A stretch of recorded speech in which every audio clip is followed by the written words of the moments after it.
So all of that power is great, and he's knocked people out. I just have to avoid that one shot for 8 rounds, and I believe that I can do that. So when I'm bouncing around the ring, jabbing, weaving, and doing all of these things, I know I can pick him apart and score points and make this a very, very big contest. No shit, I saw it, and I don't give a f. Sure, he's looking good. Sure, he's looking all of that. Oh, he's dropping people. He's fast. So the f am I. People want the truth. Chin's gone. But he's still Anthony Joshua. Which is stiff and no rhythm and no skill. Just power. You're serious about fighting him? Yeah. This is the first time where Jake is in real danger. Say what you want about money and prizes and everything else, this is going to end badly. Jake Paul has reacted to Anthony Joshua's latest training footage, confidently declaring that he can beat Joshua with ease. Dismissing AJ's workout as nothing special, Jake claimed the former heavyweight champion looks flat and overrated, doubling down on his belief that he's already on Joshua's level. His comments instantly ignited social media, reigniting debates about whether Paul's confidence is delusion or dangerous ambition. And yeah, I would love it. I would love it. I would love to walk into the Lion's Den and have everyone saying fuck Jake Paul and then knock someone out like he did tonight. So we'll see what happens, but I know I can do it. Who's that someone? Anthony Joshua. I know there's been a lot of noise today about a certain Tyson Fury placing £1 million on you to knock Anthony Joshua out if that fight's made. What's your response to Tyson? I'll 10x it. Jake Paul has kicked off his training camp for a showdown with Anthony Joshua, and his confidence is at an all-time high. He's been loudly declaring that he can easily beat AJ, trash-talking Joshua's chin, criticizing his rhythm, and dismissing his overall skill. Paul argues that Joshua is predictable, believing this fight is his chance to prove he belongs at the top of the heavyweight scene.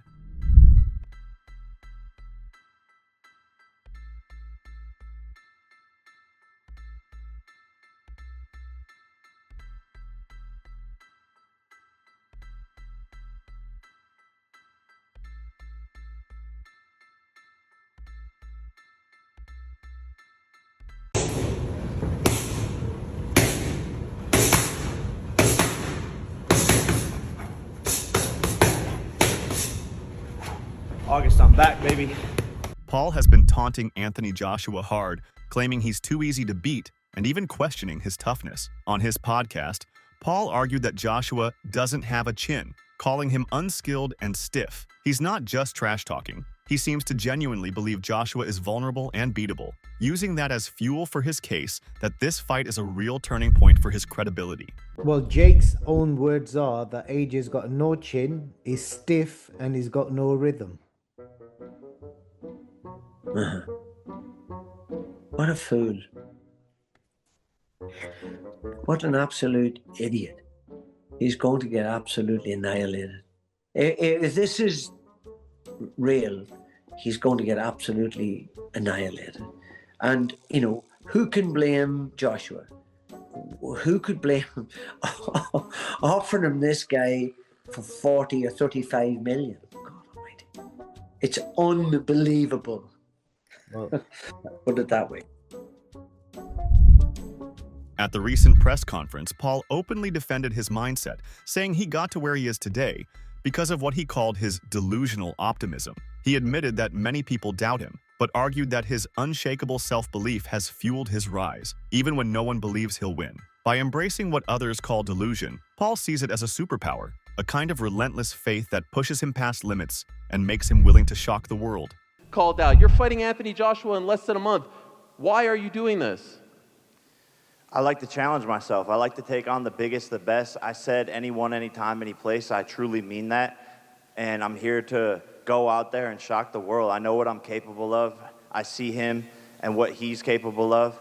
And we're going to go to war, and we'll see the best man that will win. But people say, oh, he's out of his mind, all of these things. I've gotten to where I'm at today because of delusional optimism.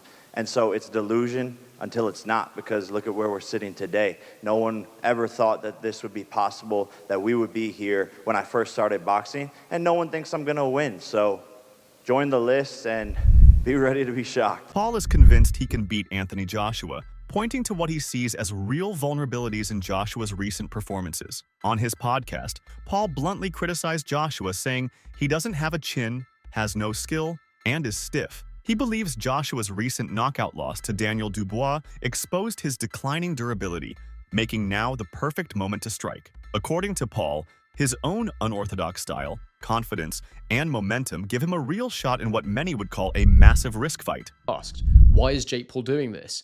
Well, I think it's because he genuinely believes there is a chance he can win this. I think he's calculated everything about Anthony Joshua's circumstances and he's gone, yeah, I actually think I can do this. I can leapfrog so many years of having to build and go through the ranks and do all that stuff by beating a shot-worn Anthony Joshua. And what are the factors in Jake Paul believing this? Well, it would be firstly that AJ received a loss in his most recent fight. Anthony Joshua's not been in the ring since September 2024, so over a year by the time him and Jake Paul get in the ring together. It will have been around 15 months. It was the manner of Joshua's loss where he looked terrible. He looked like a fighter that was well past his best. His timing wasn't there. He even looked a little bit chinny, dare I say. I mean, I still think he's got a good chin. The shot he took from Dubois was absolutely massive and would have knocked down many heavyweights.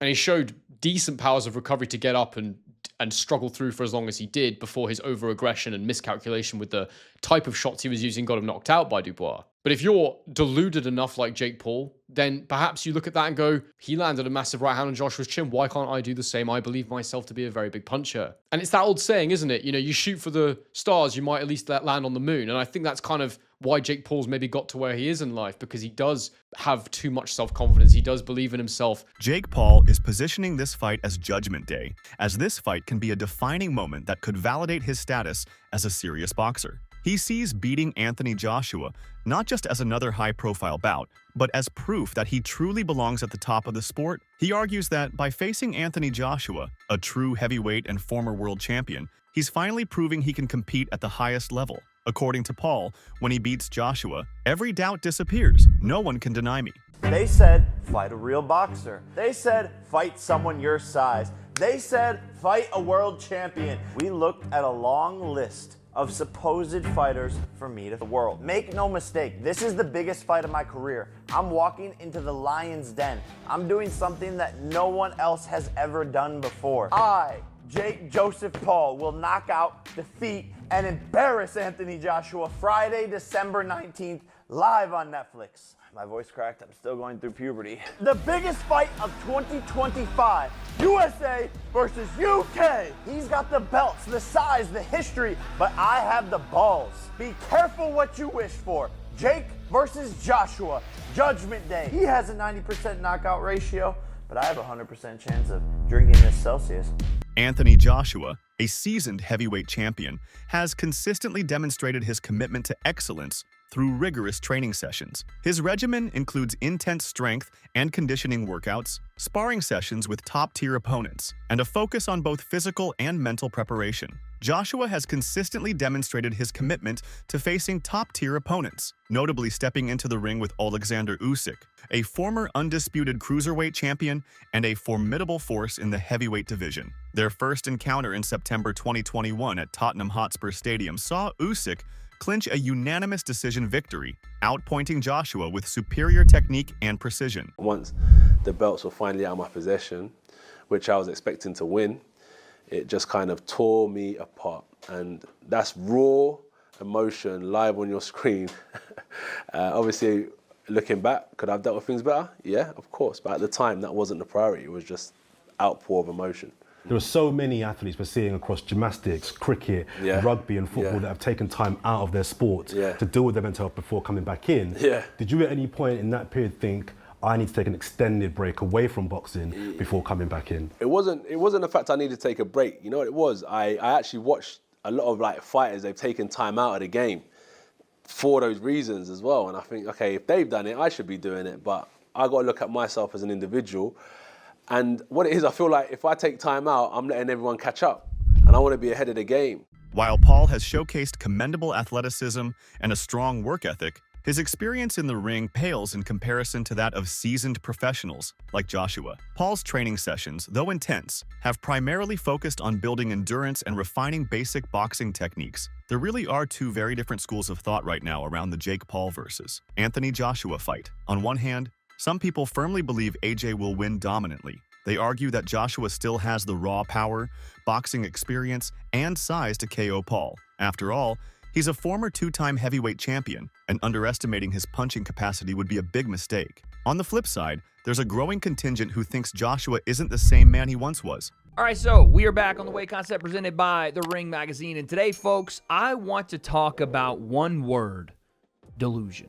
It exists to a degree I don't think I've ever seen in any other combat sports athlete, maybe Conor McGregor, but I don't really see it even that level when we're talking about what Jake Paul is going to try to do versus Anthony Joshua. Not just beat him, but in Jake Paul's own words, and we'll get into it in a second, he wants to and thinks he will knock Anthony Joshua out cold. And I think a lot of things are happening right now. People are on one end of the spectrum saying Anthony Joshua is going to flatline Jake in under 30 seconds, and if it goes past that, then AJ's a fraud and his time in the sport is done. I don't necessarily agree with that, and I'll explain why later. The other side is going, you know what? Jake might actually catch AJ. Jake might actually shock everyone because AJ got put down in his last fight. He got put down by Andy Ruiz. He's been hurt in a couple of different fights at this point. Maybe his chin's completely gone, and Jake has the speed and power to still put him down, even at the level Jake is currently residing in, which is only being in the sport for 5 years. I don't really agree with that either. I'm somewhere in the middle, but I'll say this. That word delusion I just talked about a second ago, it's Jake's biggest strength. It's the reason he's even in this fight with AJ. It's the reason that he's gotten as good as he has in the short amount of time he's been boxing. But maybe more importantly than that, this may be where his delusion finally leads to the end of Jake Paul's career. Because delusion in this business can get you hurt real bad. And I think for the first time, Jake Paul's delusional idea about how good he is in the sport and what he can do may have led him a bit too far. This is the first time where Jake is in real danger. Say what you want about money and prizes and everything else, this is going to end badly. Big names like Tyson Fury even backed Paul on this, saying he could knock Joshua out, calling AJ a spent force. For them, Paul's rising power and Joshua's perceived decline make the upset not just possible, but likely. This fight is being contested under full professional rules. It's not an exhibition. The bout will run for 8 rounds, each lasting 3 minutes, with both fighters wearing regulation 10-ounce gloves. Anthony Joshua must weigh in at 245 pounds or below, a restriction that introduces a tactical wrinkle to the matchup. All of this is sanctioned under the Marquis of Queensberry rules, meaning knockouts count, and the result will go on both fighters' official records. There's been some talk about possibly Joshua using Jake Paul as a tune-up to fight you. What are your thoughts on that? I don't know about tune-up. I think Jake Paul knocks him out. Seriously? Yeah. Why so? What impresses you about Jake Paul? I just think Jake Paul would knock AJ out. I think AJ's a spent force, and I think Jake Paul's on the rise. And I like his new heavyweight look. Bit chubby, bit bulky. Abel Sanchez confidently predicts that Anthony Joshua will stop Jake Paul brutally. In a recent clip, he declares, "I see Jake Paul getting knocked out." Sanchez doesn't just view the fight as a spectacle. He thinks Joshua's experience, power, and refined boxing skills will overwhelm Paul. He's dismissive of Paul's abilities, calling the matchup something of a farce and suggesting that Joshua's dominance will be on full display. The Jake Paul versus Anthony Joshua fight came together unexpectedly, catching even seasoned insiders by surprise. Initially, Joshua had other opponents lined up, but Paul's team presented an offer that combined a significant financial reward with global exposure. I don't blame Anthony for anything. I don't think that he's doing something wrong. I think that he's doing what he needs to do for himself, which is the proper thing to do, in my opinion. Now, as far as the fight, I think that maybe 6-7 rounds, maybe 5-6-7 rounds, Anthony will catch him with some shots and put him down, and I think the fight will be stopped. I don't think Jake presents a problem. I think that it's a low risk, high reward for Anthony. The Ring 4, November 22nd. Watch only on DAZN. Eddie Hearn explained that there was an earlier low-profile plan for an 8-round fight, but the deal with Paul transformed it into a major spectacle, scheduled just weeks later with a payout 40 times higher. While Hearn respects Paul's ambition, he sees this as a strategic career move for Joshua, maintaining momentum, boosting his profile, and setting the stage for future marquee fights in 2026. I don't know. My only concern is Dalton Smith and making sure he gets a shot at that world title. Eddie, Anthony Joshua, Jake Paul, it was widely reported last week, confirmed earlier this week. A fight which I'm sure at the beginning of your journey together you would never have seen coming a million miles off. I saw a post that in 2017 on the night he defeated Vladimir Klitschko, Jake Paul was at some type of Disney Star Awards. Just your take on how this entire deal came together. Crazy. I mean, we were presented with an offer to fight Jake Paul, and we took it with both hands. I mean, we'd be crazy not to. You know, AJ was going to fight this week here. We didn't sign a contract, but we made an offer to Cassius Chaney. We were going to fight an 8-round fight here. We were going to rock up on fight night, just wrap the hands, and no one was going to know about it. And you wouldn't have seen him all week. We would have just turned up fight night. And now we're doing an 8-rounder a few weeks later for a 40th or 40 times the money we were going to get to fight tonight against Jake Paul. You can't make it up. I think it's crazy. I think Jake Paul, you know, respect to him, but it's a terrible decision from him. He's going to get beaten. He's going to get served up on December the 19th. And we're going to move on with our plans for a massive 2026, which is to fight Tyson Fury and try and position ourselves to fight for the world heavyweight title. This isn't for, I mean, say it's not a cash grab. I mean, we're fighting for the money, the profile a little bit, the ability just to run out, which is what we were going to do here. But nothing changes for us in terms of the focus of what we want from AJ's career. This isn't like, oh, we're going to fight Jake Paul and retire. This is just a quick little Christmas bonus, you know, and it's a hell of a Christmas bonus. We can't believe our luck. At the official press conference for the fight, Jake Paul was asked how he went about choosing Anthony Joshua as his next opponent after the Tank Davis fight was canceled. He explained that once Davis was out for good, his team scrambled to find replacement options, and his promoters reached out to several big-name fighters. Ultimately, Paul landed on Joshua because he saw it as a real fight, not just a YouTube stunt. He emphasized that this is the kind of matchup that elevates his career. Rather than picking an easy out, he challenged himself and believes that stepping into the ring with a former heavyweight champ will validate everything he's built. Anthony Joshua has responded to the Jake Paul fight with a mix of realism and purpose. He said he respects Paul's talent and sees this as a legitimate opportunity, not just a money grab. He believes the matchup is colossal, blending boxing skill with Paul's marketing power, and noted that he's reignited his focus and restructured his life to prepare for this return. Joshua made it clear he's not underestimating Paul. He wants to cut him up, break him up, and hurt him in the ring. And so can you explain to us, when the Tank Davis fight fell through, what was the process in terms of picking who you'd fight next, saving this opportunity on Netflix, and then eventually picking, without a doubt, the most accomplished and toughest opponent that you have faced just yet? Yeah, well, Joshua was always in the plans after Gervonta, and we just started talking to a bunch of different camps. Tommy Fury was scared per usual, wanted more time. Ryan Garcia was scared. Terrence Crawford said yes, but wanted to do it later next year. I was like, let's get a fight in right now. Anthony Joshua said yes. He was ready in December. Let's run it. AJ, my man. Femi, it's good to see you. It's great to see you. How did this come across your radar? And could I ask, what was your initial reaction when you found out that there was a possibility of fighting Jake Paul this year on Netflix? Thank you for having me. Well, you got to give credit to Jake and his team. They reached out to me, to be fair. And it was a great opportunity for me. So it's an opportunity for me to fight. I wanted to take 12 months out of the game. And I'd done that. And then it was time to get back to work. So I was planning on fighting anyway. And actually, I would have been fighting this weekend if I had it my way.